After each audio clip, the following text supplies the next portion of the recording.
Okay, so with the crossing diagonals, the first thing that I've got here are a couple of slides that are actually kind of a repeat from yesterday morning.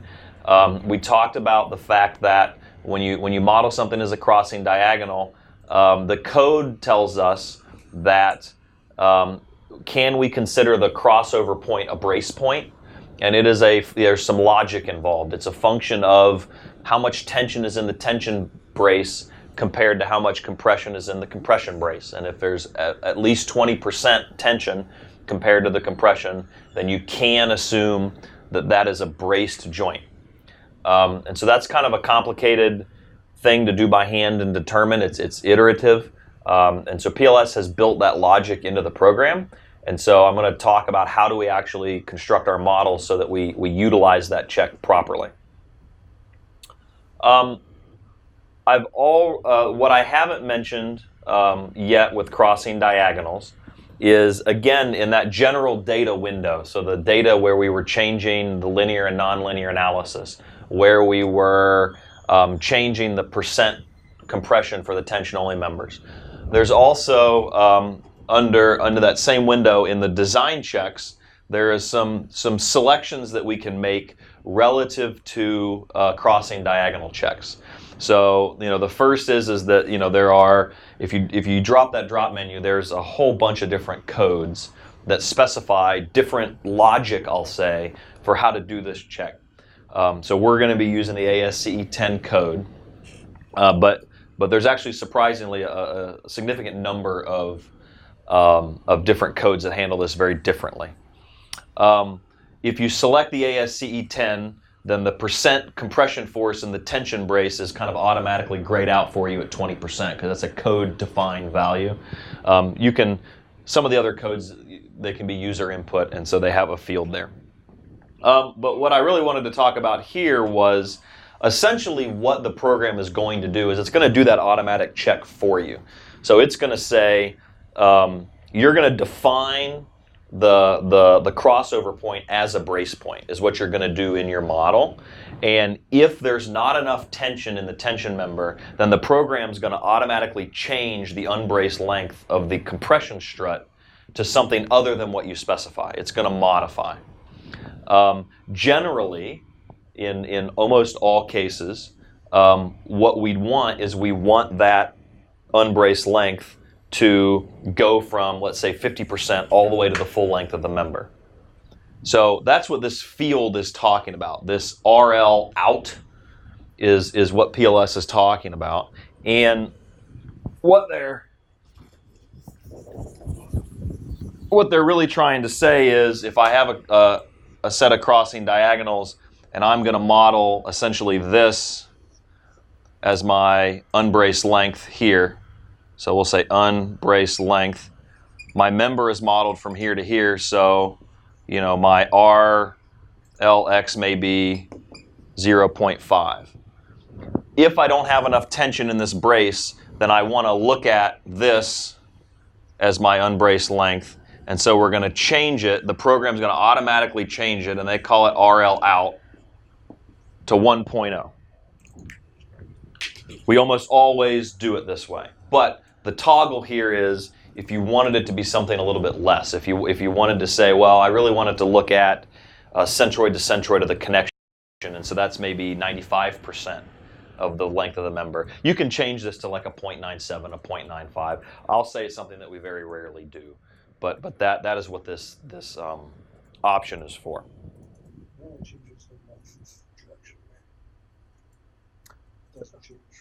That's right. And so I will come back to that, but thank you.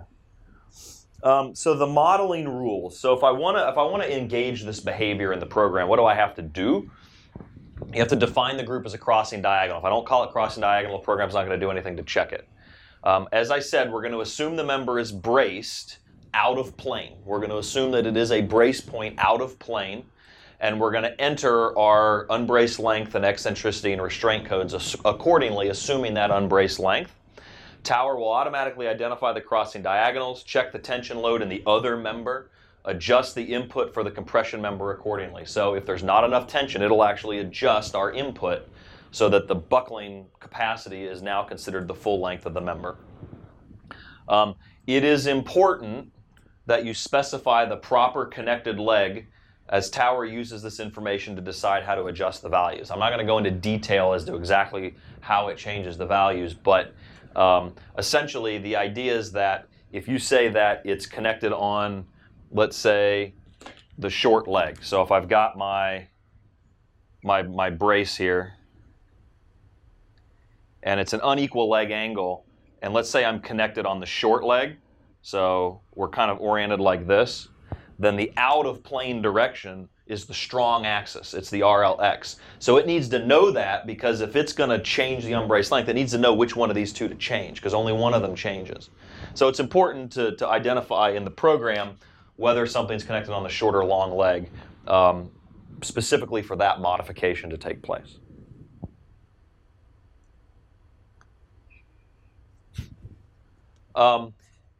If Tower does have an example, so I'm going to focus from here up first.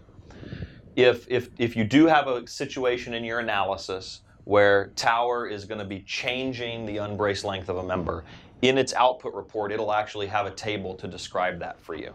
And so what it's telling us here is essentially I had a crossing diagonal. It wasn't on a vertical face, it was on a slope face.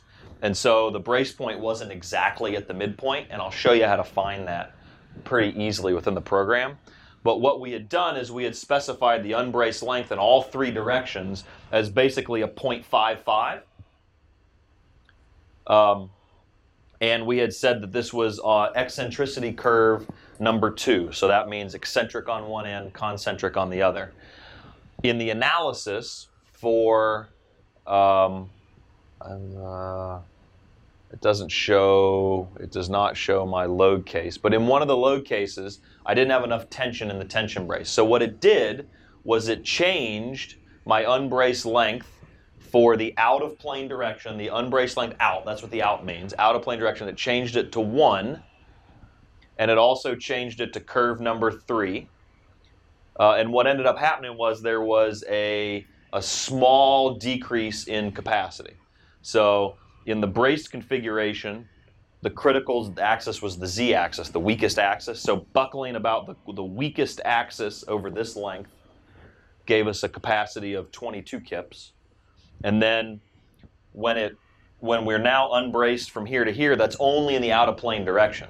So in plane, right, it's still braced at this point. The weak axis is still braced at this point.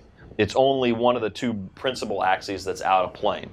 And so there was a reduction in strength, but it wasn't dramatic, because what ended up happening was that you went from the weak axis buckling over a shorter length to one of the stronger axes buckling over a longer length. That was slightly critical. So the program knew to change it from the 2 to the 3. That's right. Because we told it that it was on the long leg or the short leg. That's right. So that's right. And essentially, and we're going to talk about modeling rules on a couple of slides, but I'll give you a primer here. The general thought is that if I have crossing diagonals, and I've got a bolt here, that if I'm modeling this as my unbraced length from here to here, and I'm connected on one leg, then it basically assumes that whatever I assume is my connection on this end, I have a similar connection on this end. So the idea is that I'm going to model this over this unbraced length as being eccentric on this end and concentric on this end. And so that's going to be a code 2. And so yeah, they have logic built in that says, okay, because I tell it, that it's connected on one leg, if I'm looking at this length, it's going to now say that it's eccentric.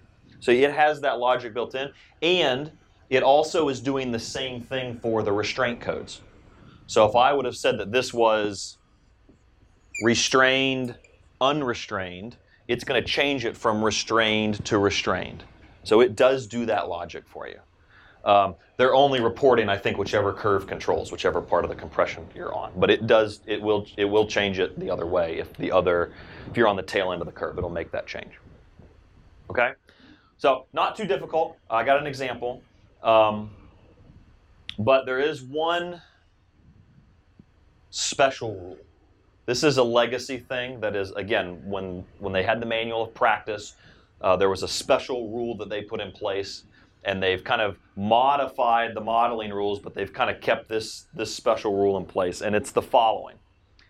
If the long leg is connected, so if, for instance, my long leg was connected, then my out-of-plane leg is the short leg. And so now the out-of-plane buckling is the weaker of my two. So it's my RLY. It's my weaker of the two. The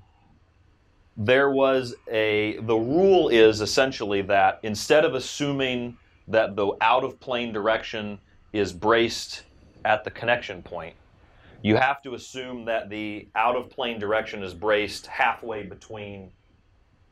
So you basically have this length plus 50% of the other length. Where this comes from is years ago when they didn't do this kind of tension bracing system, this was just the standard for all crossing diagonals. It was kind of a in-between. They said that it kind of provides bracing, but it doesn't provide full bracing. So you can just, on everything, standard assume that you basically are 75% of the length. 75% is a little simple because, like in this case, if these two lengths aren't equal, it's really L1 plus 50% of L2. Okay, so it's somewhat uncommon, I find, but it's not. You do see it where you're connected on the long leg. Most of the time, they're equal leg angles are connected on the short leg, but not always.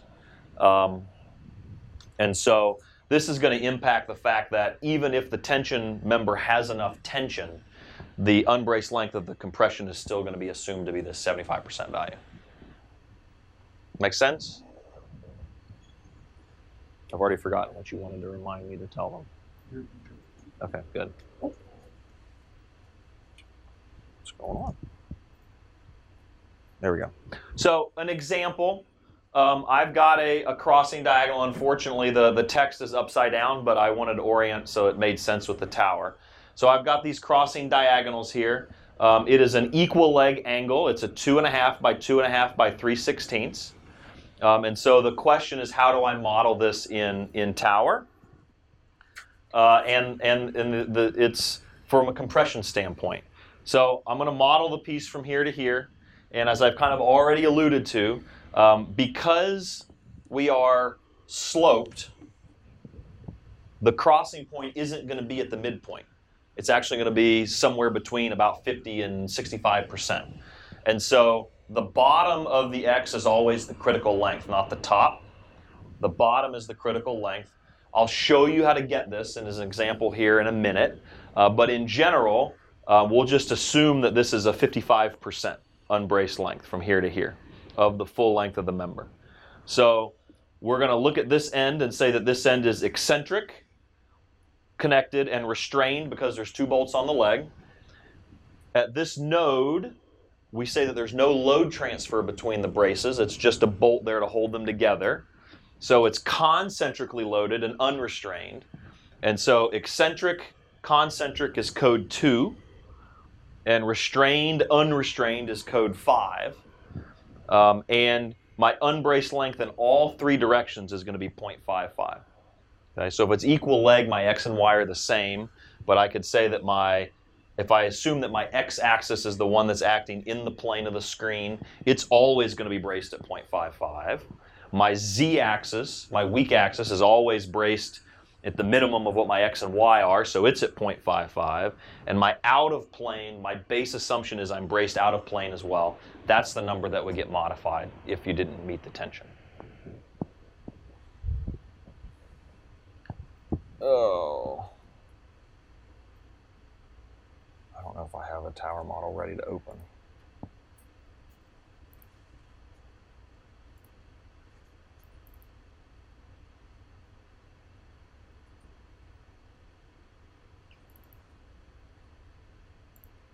No.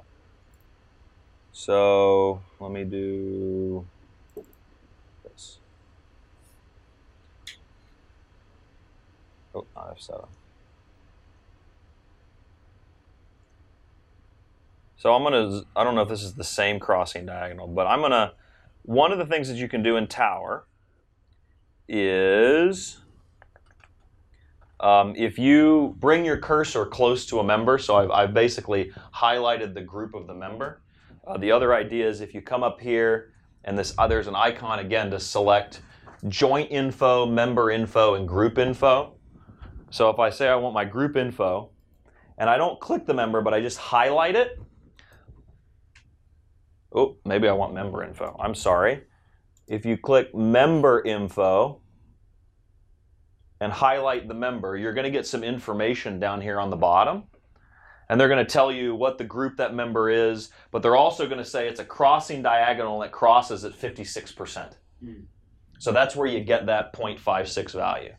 Now, be aware that the number they tell you depends on when I define the member, do I define it from here to here, or do I define it from here to here in my member table? So this number may come up as, instead of 56%, it comes up as 44%. But you got to be aware that, well, it shouldn't be less than 50. So if it says 44%, I'm really worried about the 56%. But that's where you can get that number. And you'll see that it changes as it changes depending on tower geometry. So if I look at this guy, this one's at 54.8. Right? So each one of them's a little bit different. And I come up to this one, and it's 57.8, right? So, and if I were to, so that one says 57.8. If I were to click on that member, right, I would see that, something's not quite done correctly is what I'll say. I would expect all three of these to be 57.8, and it's not, unfortunately. And I don't know why. But, that's 55.8.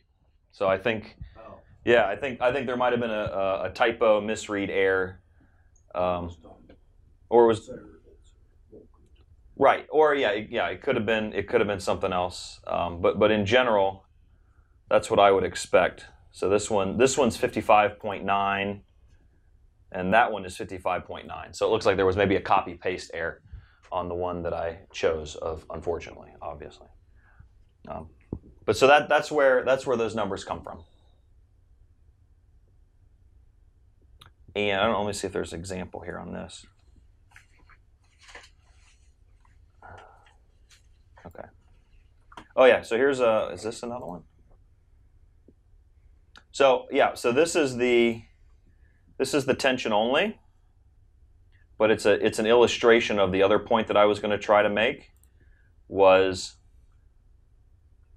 that the way that this was chose to be modeled was that the out of plane direction was about somewhere around 75%. So this is where they said, all right, the x and the y are going to be the brace point, and the out of plane direction is going to be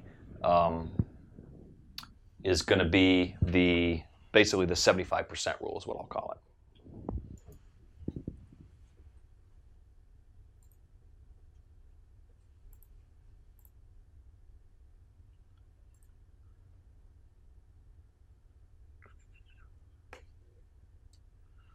Okay, so that's it for crossing diagonals. Any questions? All right. So redundance, the design of redundance. This really only comes into play if you're putting new bracing members into a tower. It's very common that old redundant bracing members didn't meet these criteria, and it's very common that that's okay. So it's when you're putting a new bracing member in, you got to do these checks. The design force for a redundant member is a function of the calculated compression force in the member being supported, but always between basically 1.5 to 2.5% of the calculated compression force. So the idea is, if I have a leg and that leg has got 100 kips of compression in it, and I'm trying to brace that leg, I have to provide at least 2 kips of capacity of compression, and tension in the brace that I put on. Okay? So that is the general rule for designing that redundant member. Tower, you can do it. So, I talked about there's times when we typically don't model redundance. I would say that if you are physically putting a bracing member into a tower, I would model that. So I would actually put the node in the tower. I would put the redundant in. I would define it as a redundant member, because then you can engage calculations for that member to be done by the program. So the calculation that we just talked about, you can do that, right? So I can say any member that's defined as a redundant member, I want to check and design that redundant with the actual force in the member, a percent of the compression force in the supported leg per this method, ASCE 10, which is what you typically want to do. Or if you want to beef it up even more, you can say, I don't want to do a percent of the force in the member, I want to do a percent of the capacity of the member. Because the capacity is theoretically the largest force it's ever going to carry. So this would make your redundance a little beefier. And if you choose the ASCE 10 method, it's automatically gonna set it as 2%. And then you have some options here that say things like, I want to allow this check to control member design and usage. So if the member was under-designed, your tower would show up as 110% because you have a redundant that's not the right size. Sometimes, like you can imagine, if you're modeling an older tower, you'd want to disable this because you don't want all your redundant showing your tower is overstressed if you feel like you're going to waive that clause. And then, again, we talked about this a little bit yesterday. Include the redundant in the finite element analysis. If you're just modeling select redundant members, it's okay to do this, but I don't like to exclude them. If you model them, I don't like to exclude them because I don't understand the logic of how the program is. We talked about the logic for crossing diagonals. I don't know if I understand the logic of how it's modifying unbraced lengths and eccentricity and restraint codes and all those things and connection information. So that's kind of a check to do if you're adding a bracing member. Another check is climbing loads. So the code, this is from Tower, but the ASCE code says any member that is what is it? Angle from the horizontal. Anything that is 30 degrees from the horizontal or shallower, you need to design any new redundant members for a worker to climb on it. So if somebody grabs it and stands and starts climbing, that member needs to support that load. So that's kind of an independent bending analysis that Tower does do, only for redundant members. So you can pick the current ASCE code to do that. And only check it on redundant. Why not? It doesn't check that on others. I guess it's. I mean, the general concern, it's never a concern. Anything else that's sized for, I mean, the idea is, I think historically what they found is because redundants aren't sized for load, really they're sized for bracing. They're thin, they're weak, they're small, yeah, okay. And that's where the problems become. Any other horizontal strength. That's right. Right. So they don't want somebody to stand on it with all their equipment and 600 pounds and have the member bend underneath their feet. Right. That's the general idea. So again, this would be something that if you're going to model this redundant in your model, you want to engage this check. And then in your output, they have a couple of tables that say, here's your braced check, here's your climbing load check. And generally, I mean, with today's, that'll help guide you as far as saying, do I need a 2x2 by 3/16, a 2.5 by 2.5 by 3/16? These are kind of the things that are going to tell you if you're adding bracing, how big that bracing needs to be. So we kind of conclude this presentation with an idea of what does Tower not check. So there are things that are not included in the program. Gusset plates, attachment holes. Is not. There's no provision in the program to check those things. Stub angles, base plates, grillages, basically your foundations. You have the ability that you could add a foundation capacity to the program and it would run a check against that capacity, but it's not going to analyze any of these and tell you what the capacity of them are. We talked about bending moments are calculated for beam members, but they're not code checked.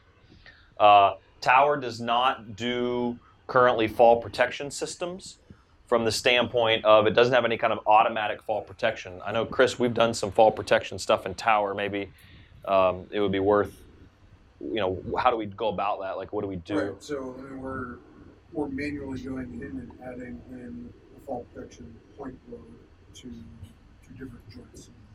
That gets a bit complicated when you're talking about it going out on a horizontal arm because they may not tie off at a joint, and so now you have to do something outside the tower, maybe with the information the tower provides you as to what load is on that member without fall protection, and then you got to add this fall protection load to it because you can't add a load in the middle.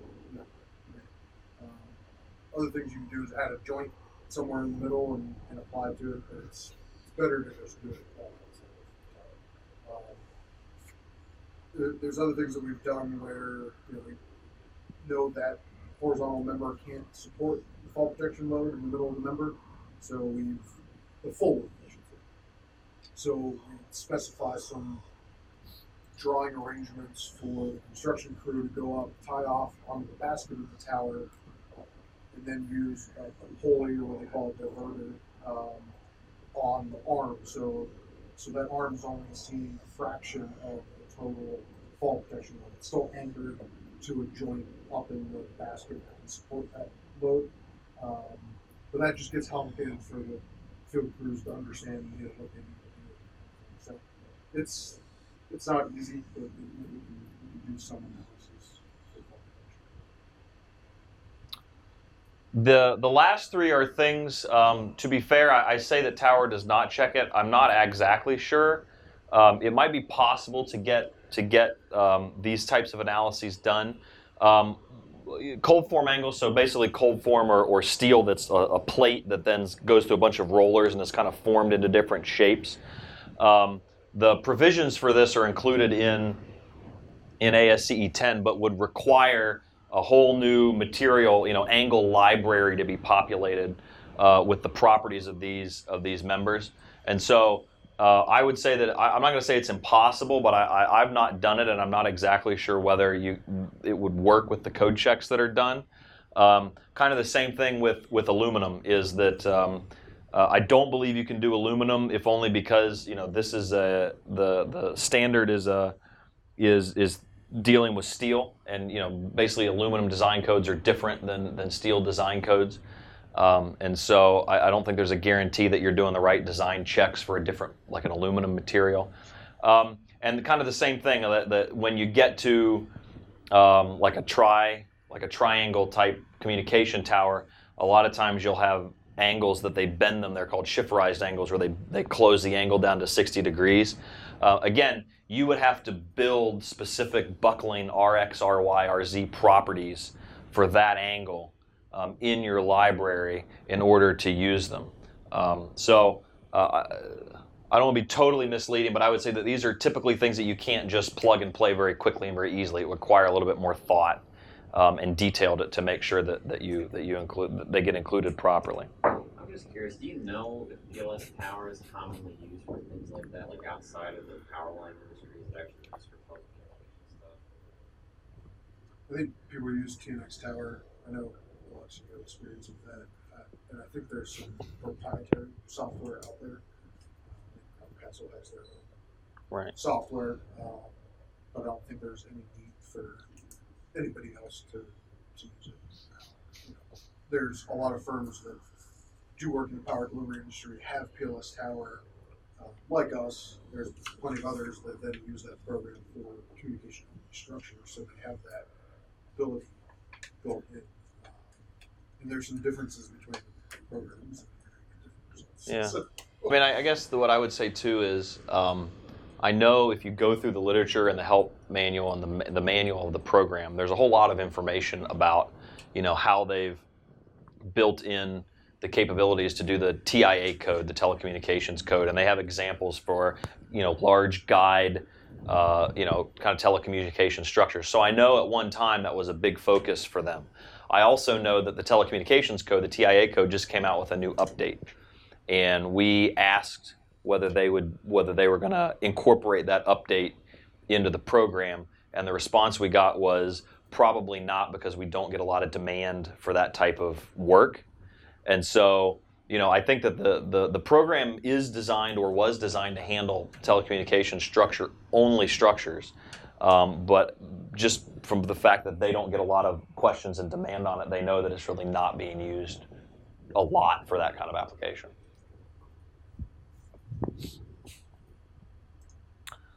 Last slide for presentation 2, just an idea or a discussion of why older towers fail today's codes. We've talked about it a little bit, that's a recognized phenomenon, I'll say.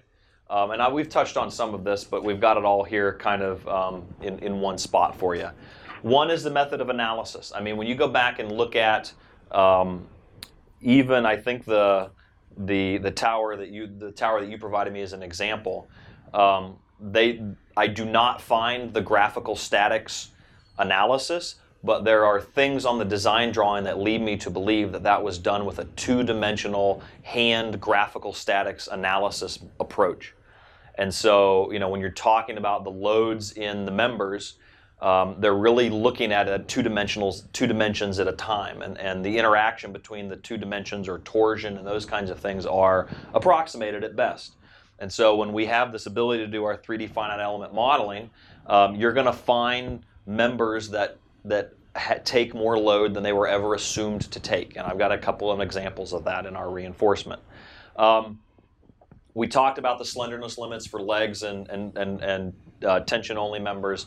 A lot of those are not met in older towers. They may be close.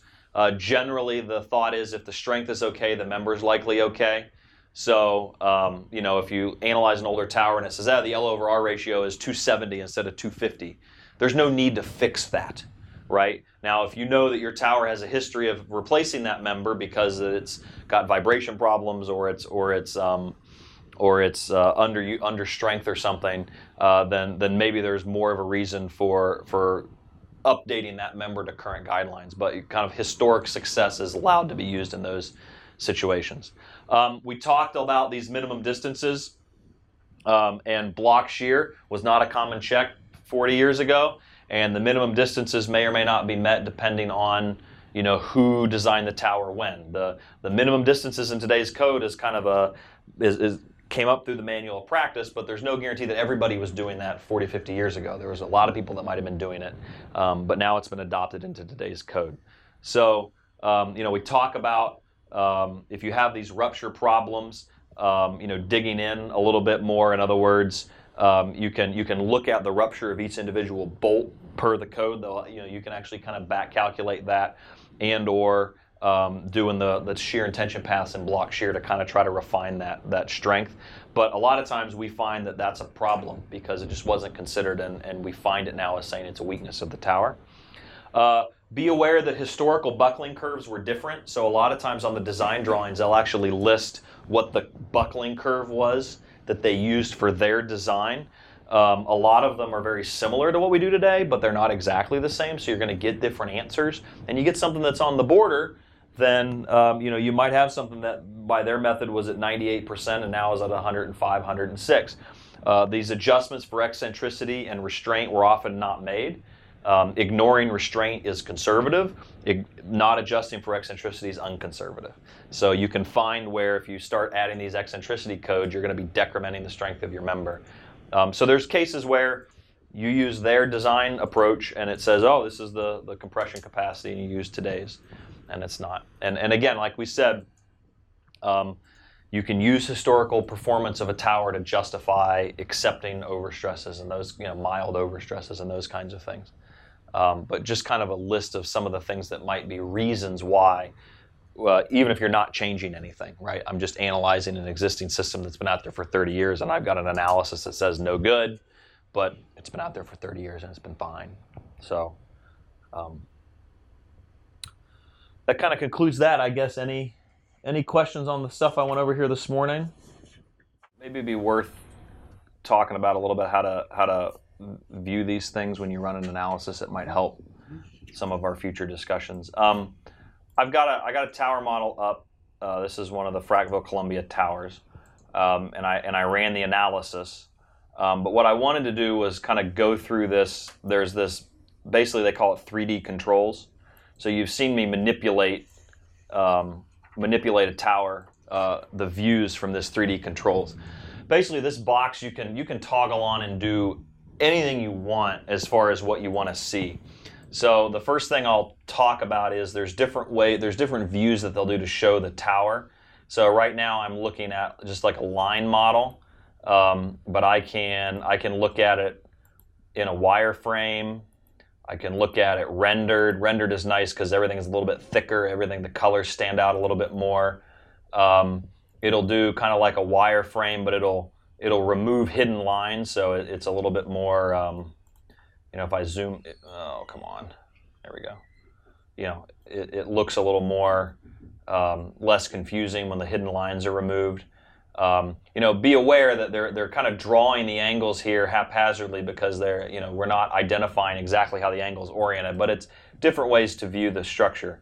You can dot the hidden lines. I pretty much prefer line and render depending on what I'm doing. You can draw joint circles, so I can actually view the joints here, which is nice. It'll show, again, primary joints are in white. So here's a primary joint. Secondary joints are all in orange.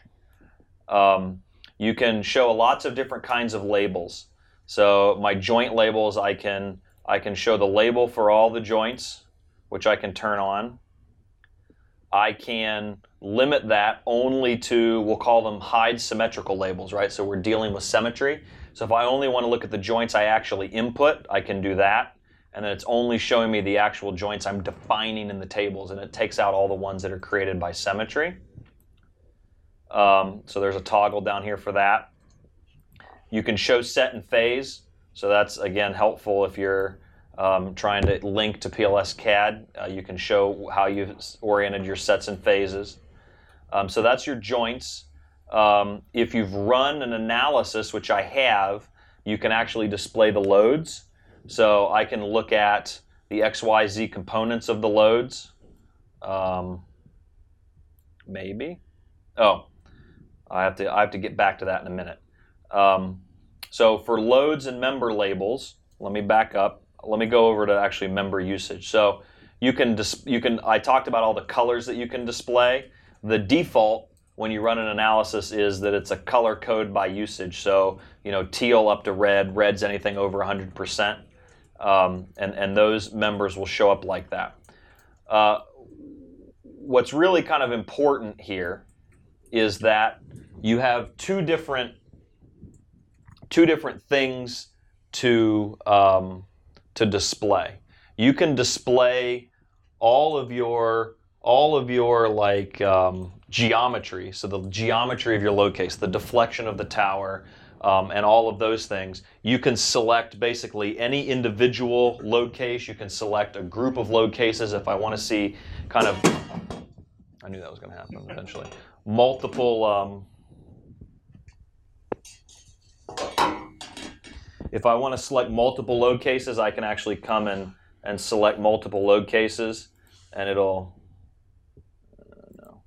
show me kind of the deformed geometry of all the different load cases. Obviously, there's not, you can see it most on the insulators. If I select undeformed geometry and unselect all the others, then what it's going to do is it's going to show me the undeformed geometry of the tower, and that way sometimes that's just the cleanest way to do it. But the deflections that you display aren't always necessarily connected to the labels that you display, right? So all of this is tied to, the labels are tied to a load case. So for instance, if I want to look at loads and or let's say member usage of this first load case, which is the intact NESC code, I can do that. And there's a toggle down here that allows me to basically lock the deformed geometry to whatever I select here. So as this changes, this locks. I use that a lot. I use that all the time. But if I hit OK, then all of a sudden I get both member usages, I think it's member usages, and loads for that load case. Now, I basically have loads at the tip of the insulator, and all these other things are like the dead weight and the wind that's applied to the structure. I can turn that off, so you have an option to show loads only on the insulators. And so I can say OK to that. And now you can notice that the pink loads are essentially only on the insulators, X, Y, and Z. Sometimes it's more useful to show them as a resultant, so it'll actually show it simply as a resultant load, in line with my insulator, obviously.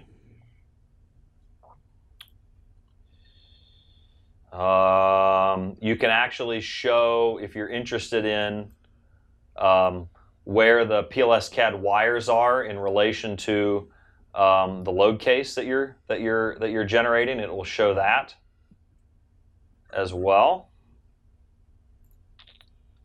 And then for member labels, we can look at usage per member. We can look at the force in the member if you're actually looking for magnitudes of force, or any kind of labels that you want. What's the group? What's the section?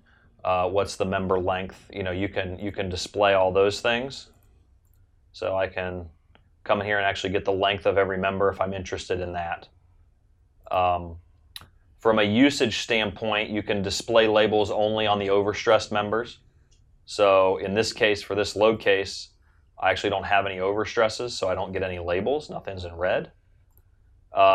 What's nice here is I can toggle through every load case and I can find where the overstress is. So for this particular tower, it was actually only overstressed under one load case, and it was a differential ice, and it's load case 60. So I can come to this list and select 60 and then lock them together. And then I can look at it and say, oh, I've got one member here that's overstressed under the differential ice load case. And so we're going to talk about a couple of things as far as trying to analyze your overstress from the standpoint of how many members, what load cases. A lot of that, some of that is easy to get, some of that can be complicated to get. Some of it requires you to kind of manually go through this toolbox and look at different load cases and different usages and those kinds of things. So, one other nice thing to do is you can go back to the 3D set there. Yeah. You know, especially with usage, you can change your cutoff points for colors. So let's say you're doing a design instead of an analysis, and you want to, this applies to clothes as well. You want to see anything that's over 95% as red, right? Because you want to cap it with a little extra capacity. Or maybe you want to see still everything over 100 is red, but you want to focus in on anything that's 95 to 100. You can change the yellow to 95, and so only the yellow will be that up close to 100%. Right. So, the other thing that I'll show you is we're going to talk about looking at basically a member summary. So the member capacity summary under either individual load cases or all load cases. So if I'm under an analysis, so this is an actual analysis that's been run. If I go to my group summary info, and as a contrast, if I go to my original model and I go to group summary up here and I select a member, it takes me to the group table. We've seen this a lot already. If I go to an analysis and I go to group summary, it actually is going to bring me to a different table that shows you usages and capacities for all the different members. And so this is another place that we're going to come to say, you know, under what limit states control, under what limit states are we overstressed. One of the things to be aware of, though, is that this is the group summary for a single load case, right? Because I enacted this table from the 3D controls where I was only looking at a single load case. If I change this to undeformed geometry, then basically I'm getting all the load cases, and basically everything you see in red now, we switched to the 95% toggle. But now I can come here and do a group summary, and it's actually going to give me the group summary for all the load cases. Now, for my overstress, it's going to identify the single load case that controls. So, answering this question of how many load cases control, you got to really dive into the program and the results a little bit more to answer that question. But you can get a lot of good information just by navigating the tower model from an analysis, from the deformed, what we call the deformed geometry, because that's the name of the window. So there's basically like a results summary, a summary of results, an analysis results, which is the summary is a summary. The analysis is a huge report that gives you every load case. And then it also gives you this deformed geometry window. But becoming familiar with how to kind of navigate the 3D controls to get it to show you what you want to show you, how to filter results by load case, all those kinds of things is really good when you're trying to kind of analyze and understand overstresses and all those kinds of things. So, close that. And then I believe, Chris, that I'm ready to go for you.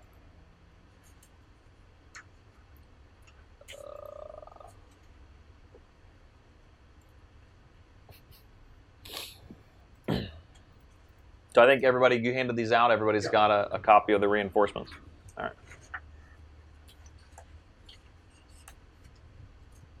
All right, so Adam went over a lot, but it was necessary to get to the ultimate point of talking about how to take your results of your analysis and come up with some reinforcements. You had to kind of understand all of that background to have any idea of what we're doing on the reinforcement side. So first we're going to talk about when and why we want to reinforce, and then the reinforcement methods, and how to use each one, when best to use each one, and we'll provide some examples on the different reinforcements and the decision-making process as to which one fits best with that situation, and then we'll also try to highlight some things on more of the construction package. So how do we get these reinforcements to the field, communicate those effectively. So Adam talked about this a little bit here and there. This is the specific quote from the appendix to ASCE 10. Every effort should be made to meet the requirements of the standard when making modifications for new loads on existing towers, but it is not realistic to expect that every facet of the standard can be applied to older towers. So, that's what they say. This is kind of what we think about that, right? Maybe you can accept some overstress. Adam has in here 5%. When we talk to TIA, I think their old standard said 5, but now the new one says 3 or 2. So 5 may be the upper limit of what you may find acceptable, but that's totally your call as the owners. And history of the tower or similar towers, or if you have any kind of full-scale testing results that can back up your engineering judgment, all go into that decision. And then, as Adam pointed out, anything new you're doing, any new reinforcement you're doing should meet the standard. Ultimately, Paul already said that. So these are the kind of things that you want to ask of yourself or a consultant, whoever's doing the analysis for you. And we'll go to the tower model and have you head up there and talk about how to get all these different things. So, what members are overstressed, how many in total, and how many on any individual tower. That all plays into, if you're analyzing an entire line, not just one structure, right? You might just say, someone might say, oh, you've got 90 out of 100 structures that are overstressed, right? That doesn't really give you a whole lot of indication as to what is going on with those structures. It may just be one little piece on every structure that needs to be reinforced, maybe just a bolt replacement on a couple members, right? Or it's all the legs are completely trashed and you're gonna have to rebuild the whole line, right? So those are the types of questions that you need to have answered. And then once you get into it, try to have an opinion as to why it's overstressed. Is it just because the loads went up, or is something else going on? Some design assumption that was applied at the conception of the tower design that's different than what we're doing now with our 3D FEA, or is it something that was just overlooked?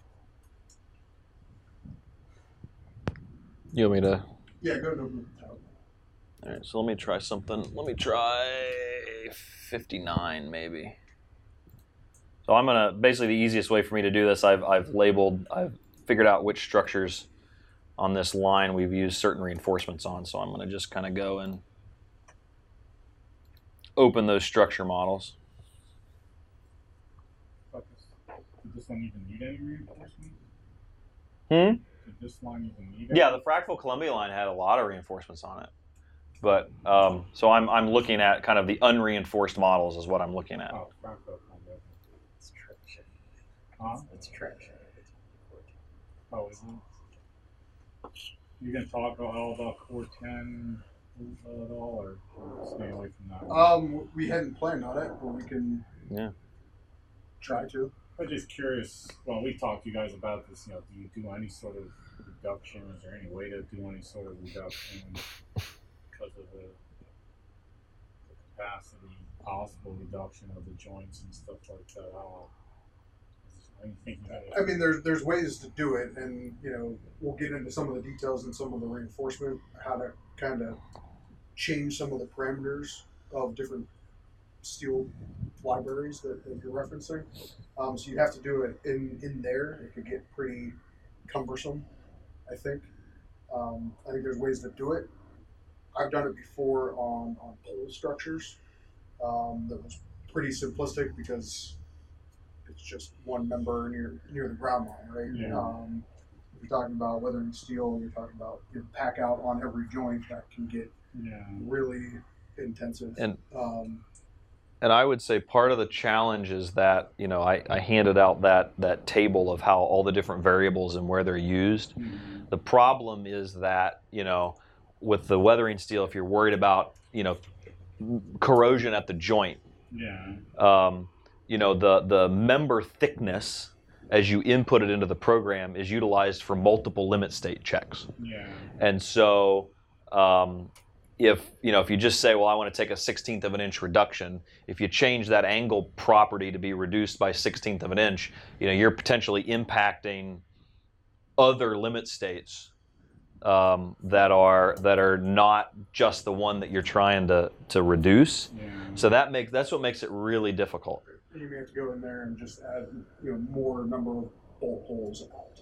Right. So that would just be one limit state, and maybe for rupture, you got to change your spacing with your bolt. Right. It can get it's when you asked us, we've been thinking about it, and it's a difficult thing to do in a way that makes you feel satisfied that you're doing it correctly. You can do some gross simplifications, but then a lot of times that's going to open up other problems, not problems, but analysis challenges. Yeah, just making everything thinner, while you even affected your buckling and your tension. Potentially, yeah, right. Absolutely. The members and all that stuff. Right, yeah, your net section goes down, all that stuff. You never really lose section on the member, you just lose off section at the joint. So yeah, it's no easy way to just adjust the joints. Right. Okay. Right. That's, Yeah. Right. So, I ran this model, and we're going to use this one, I think, for some other reinforcements. But generally what happens is when you run the analysis, you usually get 3 windows that come up. I've actually disabled the reports, but the summary report and the analysis report, just to reduce clutter. But the default that's always going to come up is kind of the undeformed geometry. And so this is like the summary of all load cases. So I'm able to kind of very quickly come in here and identify that I've got some member overstresses based off the loads at the top, and I also have some member overstresses down here at the bottom. I can, for instance, as we talked about, I can look at the group info, and I can look at, under all load cases, what the controlling situation is. So I can see that, the member that I selected was the maximum usage is under extreme ice, and I can actually look and see, in compression, first we'll say usage. It's okay in compression, right? It's at 99% in compression, so I can bypass that for a second, and I can come over here to tension, and for this group, it's at 101%. It's under the hurricane wind, so this is your old loading standard, so your high wind with your high load factors. But I can see the tension force in that member is 30.4 kips, and I can then look at all of the tension limit states right here, and the controlling one is net section, and that's the one that's overstressed. But I can also say that it's only net section that's overstressed, right? Because I know that the capacity of all these others is greater than the 30 kips in my demand. So I know that for the hurricane wind, it's only for the maximum load case, it's only net section. So I already know from the beginning that I only would need to, if I choose to reinforce this, I only need to do it for net section. If I wanted to analyze it further, then you can actually come to your 3D controls, and I can come down here and I can say, I've got essentially a handful of load cases that have overstresses. I can start to look at them one at a time, and I can say, under the intact NESC heavy, the overstress isn't down here. It's going to be, somewhere else on the structure, right? So you can kind of go through systematically and start answering these questions. There's the overstress for the hurricane wind. What about the other direction? Nope, the other direction's okay. So you can do that kind of piece by piece, and you can get a sense of, what's overstressing what load cases. The other thing that we found very useful is I can do my vector loads, and the first thing I would do is save this load case. Of course, the default library is not the best, but let me go to my desktop. People tower training. So I can say, structure, I don't remember what it was, 59 all loads. I can save that load case. And then I can come in here and I can open that load case and I can start to remove things. Like I can take out, anything other than the NESC code. So I can look at only NESC heavy, and I don't even think we have the 250C because your hurricane wind eclipsed it. But the idea is that I could say, well, I want to look at only extreme ice. Or I could look at only, let me do a better example. Let me do only NESC and heavy wind. So I can get rid of all this other stuff. I'll just clear it out. And I'll save this load case as something else. So I'll say, structure 59, NESC plus hurricane. And now I'm able to run that analysis again, looking at, only a subset of loads. And where this is really useful is if your PLS CAD has all your NESC load cases, and then it has the non-legislated load cases, the differential ice, the extreme ice, those kinds of things. You can isolate those different loads in different LCA files, and then you can use those to kind of very quickly say, here's the maximum usage for this member under my legislated loads. Here's the maximum usage under my differential ice loads. And it's one way to kind of quickly organize the information to kind of analyze the different load cases. You can go back to all load cases and your undeformed geometry. Yeah, so I basically have to create that's actually this right here. Yeah. Okay. So you need to do your 3D typical. Yeah. And then go to your analysis table. Okay. So just to back up a little bit to talk about how this is organized. So Thank you. these are all your member identification type columns. And then we talk about the maximum usage. So, and what's nice about this table is you can sort this table if you click at the top and say sort descending. So now, right there, you can see those are your top members that are, those are your only members that are overstressed. Right?